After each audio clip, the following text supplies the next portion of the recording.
आज हम लोग एक्सरसाइज 2.2 के क्वेश्चन नंबर 14, 15 और 16 करेंगे, जो कि बड़े बड़े क्वेश्चन हैं। आप इसको ध्यान से समझिए, अच्छे क्वेश्चन है ये, एग्जाम के पॉइंट ऑफ व्यू से काफ़ी इंपॉर्टेंट क्वेश्चन भी है ये जो क्वेश्चन नंबर 14 है, इसमें कुल 100 रुपीज़, 50 रुपीज़ और 10 रुपीज़ के नोट्स है। जो 100 रुपीज़ के नोट्स है उसमें 100 रुपीज़ नोट, 50 रुपीज़ नोट और 10 रुपीज़ के नोट में जो है 2:3:5 का रेशियो है। तो हमने सपोज करो मान लिया कि 100 रुपीज़ के 2x नोट है, 50 रुपीज़ के 3x नोट है और 10 रुपीज़ के जो है 5 नोट्स है। तब अकॉर्डिंग टू द क्वेश्चन हमको ये दिया गया है कि टोटल जो है वो 4 लाख रुपीज़ के काउंटिंग है इसमें। ये देखिए इसके अंदर 100 रुपीज़ के 2x नोट है, 50 रुपीज़ के 3x नोट है और 10 रुपीज़ के जो है वो इसके अंदर 5x नोट है और टोटल होगा इसके 4 लाख रुपीज़।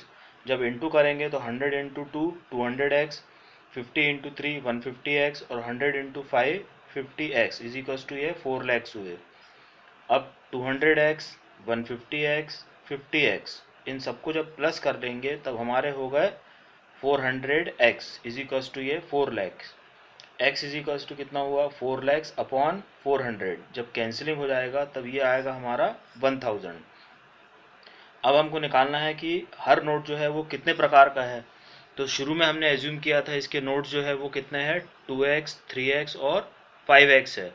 हम ये x की वैल्यू इन तीनों में रखेंगे 2x, 3x और 5x में। तो 100 रुपीज़ के कितने नोट्स है 2x, मतलब 2 into 1000 is equals to 2000 notes है।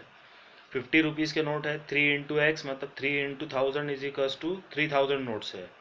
और 10 रुपीज़ के जो है वो 5 into 1000 is equals to 5000 notes जो है वो 10 रुपीज़ के नोट्स है। इस टाइप से हमारे सारे नोट्स जो है वो निकल आते हैं कि कितने कितने नोट्स जो है हमको दिए हुए हैं। इस क्वेश्चन में ये दिया गया है कि हमारे पास में एक डब्बे में 1 रुपये, 2 रुपये और 5 रुपये के सिक्के हैं और कुल मिला के इनको जो टोटल हो रहा है वो हमारा 300 रुपये टोटल हो रहा है। और हमारे पास में 160 सिक्के टोटल दिए हुए हैं और ये बताया गया है कि जो 2 रुपये के सिक्के हैं वो 5 रुपये के सिक्के से 3 टाइम्स है। तो हमने सपोज कर लिया सबसे पहले कि 5 रुपये के सिक्के 5 रुपीज़ के जो कॉइन है वो x है। अब क्वेश्चन में दिया गया कि जो 2 रुपये के सिक्के हैं वो 5 रुपये के सिक्के के 3 टाइम्स है, मतलब ये हो गया हमारा 3x। अब ये 2 रुपीज़ के और 5 रुपीज़ के कॉइन कितने हो गए, 2 रुपीज़ के और 5 रुपीज़ के कॉइन कितने हुए 4x हो गए। अब अगर 2 रुपीज़ के और 3 रुपीज़ के कॉइन्स को हम टोटल सिक्कों में से माइनस कर देते हैं तो हमारे वो 1 रुपये के सिक्के आएंगे। तो ये हो गया 160 माइनस 4x हो गया। अब हमारे टोटल कितने हो गए 300 रुपीज़ हो गए, मतलब 1 रुपीज़ इंटू 160 माइनस 4x ये हुआ, 2 रुपीज़ इंटू 3x ये हो गया और 5 इंटू एक्स बराबर कितना होगा ये 300 रुपीज़ है। अब इस इक्वेशन को सॉल्व करेंगे। ये 160 माइनस 4x, 3 2 6x और ये 5x। 160 ये हो गया हमारा टोटल सॉल्व करने पर ये हुआ 7x इज इक्वल्स टू 300।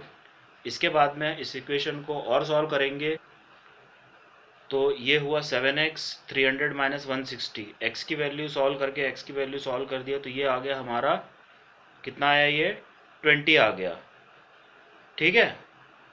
अब इस x की वैल्यू को हम 1 रुपीज़, 2 रुपीज़ और 5 रुपीज़ के कॉइन में रखेंगे। तो ये 1 रुपीज़ के कितने 160 माइनस 4x और ये कितने हैं 3x और ये हो गया हमारा x। तो सबसे पहले 5 रुपीज़ के कॉइन कितने हो गए 20, 2 रुपीज़ के कॉइन कितने हो गए यहाँ पे 3 इंटू 20 इज इक्वल्स टू 60 और 160 माइनस 4 इंटू 20 किया तो 160 माइनस 80 इज इक्वल्स टू ये हुआ 80। इन सबका जो टोटल होगा करके देखिए कितना आता है। इसका टोटल होगा 80, 20, 100, 160। ये देखिए इसका टोटल आ रहा है हमारा 160 रुपीज़।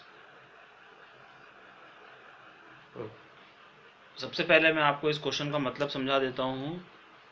इसमें ये दिया हुआ है कि एक कंपटीशन हुआ जिसमें 3000 रुपीज़ हमने डिस्ट्रीब्यूट किए हुए हैं, ठीक है। और टोटल पार्टिसिपेंट्स जो थे वो 63 थे। तो हमको ये बताना है कि विनर कितने हैं और जो लोग हार गए हैं वो कितने हैं अपने को बताना है। तो सबसे पहले हमने मान लिए कितने विनर जो हो गए वो x है। अब टोटल पार्टिसिपेंट कितने हैं 63 है। अगर हम विनर को टोटल पार्टिसिपेंट में से माइनस कर देते हैं तो जिनको कॉन्सोलेशन प्राइज मिला हुआ है वो सारे लोग हमको मिल जाएंगे, वो सारे लोग हमको मिल जाएंगे। तो अब ये हो गए हमारे विनर और ये हो गए हमारे कौन से कॉन्सोलेशन वाले। तो क्वेश्चन में ये दिया हुआ है जो विनर है उनको 100 रुपीज़ मिले और जो कॉन्सोलेशन प्राइजेस मिले हैं वो है 25 रुपीज़ मिले। तो विनर ये होगा 100x और जो कॉन्सोलेशन प्राइजेस मिले हैं इनको 63 माइनस एक्स लोगों को, तो उनको कर दिया 25 रुपीज़। जब इनका मल्टीप्लाई इसके साथ कर देंगे तो ये हो जाएगा हमारा 3000 रुपीज़। अब ये 100x इसका 1575 minus 25x is equals to 3000, 100 minus 25 75x और 3000 माइनस 1575 इस तरफ ट्रांसफ़र कर दिया तो ये हो गया 1425। अब 75 से डिवाइड किया तो x आ गया 19। ये 19 कौन लोग हैं? जो हमारे विनर है, जो हमारे विनर है। अब 63 में से जब हम 19 को माइनस कर देंगे तो हमारे कॉन्सोलेशन प्राइजेस जिनको मिले हुए हैं वो सारे लोग निकल आएंगे। ये देखिए 63 में से हमने 19 को माइनस कर दिया तो 44 लोग ऐसे लोग हैं जिनको कॉन्सोलेशन प्राइजेस मिले हैं। तो हमारा आंसर क्या होगा? 19 लोग जो है वो विनर है और 44 लोग जो है जिनको कॉन्सोलेशन प्राइजेस मिले हैं वो सारे लोग हो गए।